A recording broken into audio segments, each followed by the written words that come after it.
जी chapter 87 में भी हम क्लॉज वर्ड्स का सिलसिला जारी रखेंगे। पहले मैंने आपको व्हाट पढ़ाया था, व्हाट का मतलब क्या और जो दोनों होता है। अब इसकी हम एक नई मीनिंग बताएंगे जो आम डिस्कशन में बहुत ज़्यादा इस्तेमाल होती है। वट एवर का मतलब जो कुछ भी होता है और जो कुछ भी, दोनों इसके मतलब हो सकते हैं। और इसको अगेन इसका भी वही उसूल होगा कि जिस तरह सारे क्लॉज वर्ड का है। आप प्रेजेंट में, अगर पहला जुमला प्रेजेंट में है तो दोनों प्रेजेंट में हो सकते हैं, दोनों पास्ट में हो सकते हैं। जब फ्यूचर में बनाएंगे डिफरेंट होगा। हाँ, ये ज़रूर है कि बाज़ जुमले प्रेजेंट और पास्ट के आप कनेक्ट कर सकते हैं। Whatever I want to say, whatever I want to say I always say during the meeting. जो कुछ भी मैं कहना चाहता हूँ वो मीटिंग के दौरान मैं कहता हूँ। Whatever I have that is yours.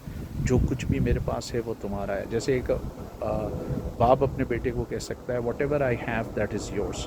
अब इसमें ये होगा that is yours, that is ours, that is theirs, that is hers, that is his, that is hers और दैट इज़ असलम्स। ये आपको प्रैक्टिस करनी पड़ेगी पूरी लिस्ट बना के। Whatever I have that is yours, whatever I have that is ours, whatever I have that is theirs, whatever I have that is hers, whatever I have that is his. Him नहीं आएगा, his आएगा। Whatever I have that is Nadeem's और that is Aslam's आप लगा सकते हैं। Whatever I can do I always do. जो कुछ भी मैं कर सकता हूँ मैं हमेशा करता हूँ। Whatever I am doing that is correct, whatever I have done that is correct, whatever I have been doing for 3 days that is correct. ये आप सारा बना सकते हैं और डिस्कशन में इसको बहुत इस्तेमाल कर सकते हैं। इसी तरह whatever I wanted to do I could do. जो कुछ भी मैं करना चाहता था मैं कर सकता था। Whatever I had that was yours. जो कुछ भी मेरे पास था वो तुम्हारा था।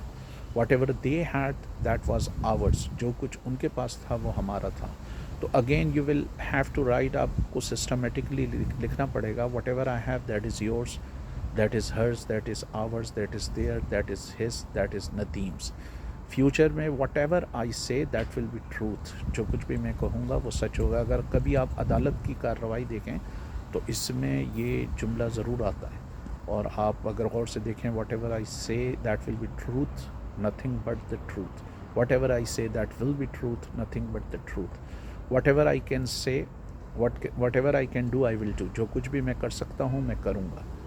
इसको पास्ट और प्रेजेंट भी कनेक्ट कर सकते हैं। Whatever I had I have already given you. जो कुछ भी मेरे पास था मैं पहले ही तुम्हें दे चुका हूँ। Whatever I wanted to say I have already said. जो कुछ भी मैं कहना चाहता था मैं पहले ही कह चुका हूँ। उसमें आप ऑलरेडी लगा लें, प्रेजेंट परफेक्ट टेंस को मिला के आप बना सकते हैं। Whatever I could do I have already done. जो कुछ भी मैं कर सकता था मैं पहले ही कर चुका हूँ। तो ये आपका एक और क्लॉज वर्ड हो गया।